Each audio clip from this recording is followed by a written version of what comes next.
Sherri Fox here with What the Fox. And today I'm going to show you how to create this texture on your walls. Now typically this is done with what's called a hopper gun. Now you can run out and get yourself a hopper gun if you would like, but then you're going to also have to pick up an air compressor, and that can get a little pricey.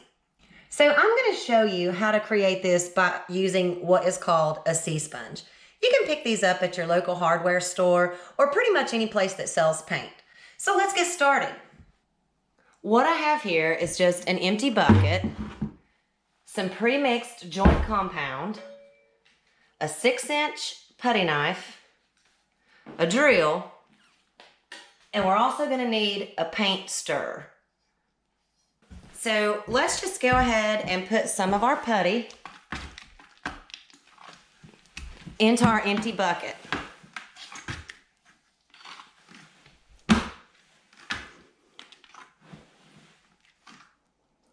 And then we're just going to add some water to our putty.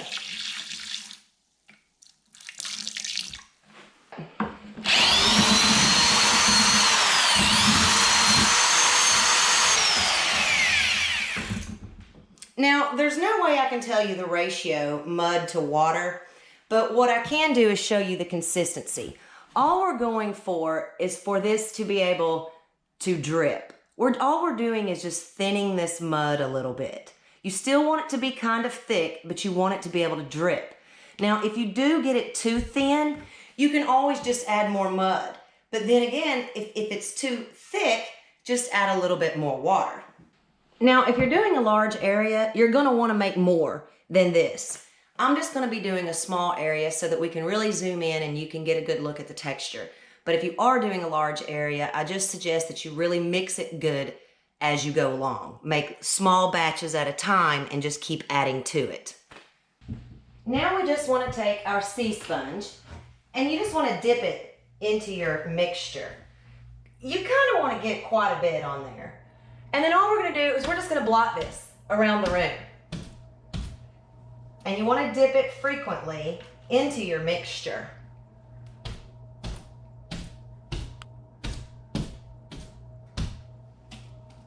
And you'll just do this all over wherever you want your texture. You can make it as thick as you'd like or as thin. You can go back and hit these spaces if you would like, or just spread it out. This is also a good way to tell if your mixture is either too thin or too thick, because if it's starting to completely run down the wall, then you've got it too thin, because you want it to still just be a little gooey when you put it on the wall. So now we're just going to let this dry, maybe 5, 10, or 15 minutes. We want it to be gummy. We don't want it to be completely dry, but we do want it to be kind of gummy when we touch it. Okay, now that this has been drying for about, I would say 12 to 15 minutes, you can kind of feel, and you can feel that it's just a little bit gooey. So all you want to do is you want to take your putty knife and you just barely want to drag it down the wall. You don't put a lot of force behind it.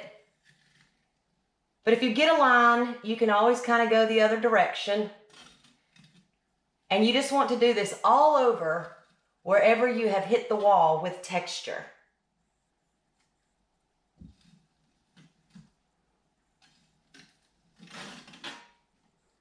And as you can see, this just gives a really pretty texture on your wall.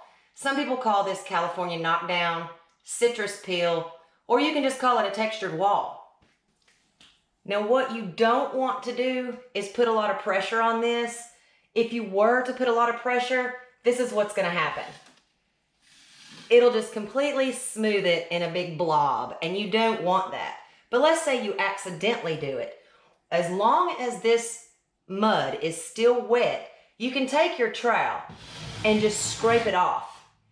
And then you'll just go back with your sea sponge and just retexturize it. And of course, you're going to need to let that dry for 10 or 15 minutes. And then you can go back in with your putty knife and knock it back down. Once you have knocked everything down with your putty knife, You're going to want to let this dry. I usually try to let mine dry for about a day because I really want the mud to set up before I paint it. but you just paint it any color you would like. Now, this texture can be done not only on sheetrock, but this can also be done on paneling. If you are doing paneling, you do need to prep your paneling first to hide the grooves that are in your paneling. And if you don't know how to do this, check out my video, how to make paneling look like sheetrock. And I do show you how to do this. Once you have painted this, your finished product should look or resemble something like this. You can put this as thick as you would like. You can put this as thin as you would like. It's actually just a personal preference. Just play around with it and practice with it. Just have some fun with it. I hope you guys enjoyed the video or found it useful. If so, how about a thumbs up? But if you'd like to see new videos posted weekly, don't forget to subscribe. Or maybe you've got a project that you just need some help with. Hit me up with some comments.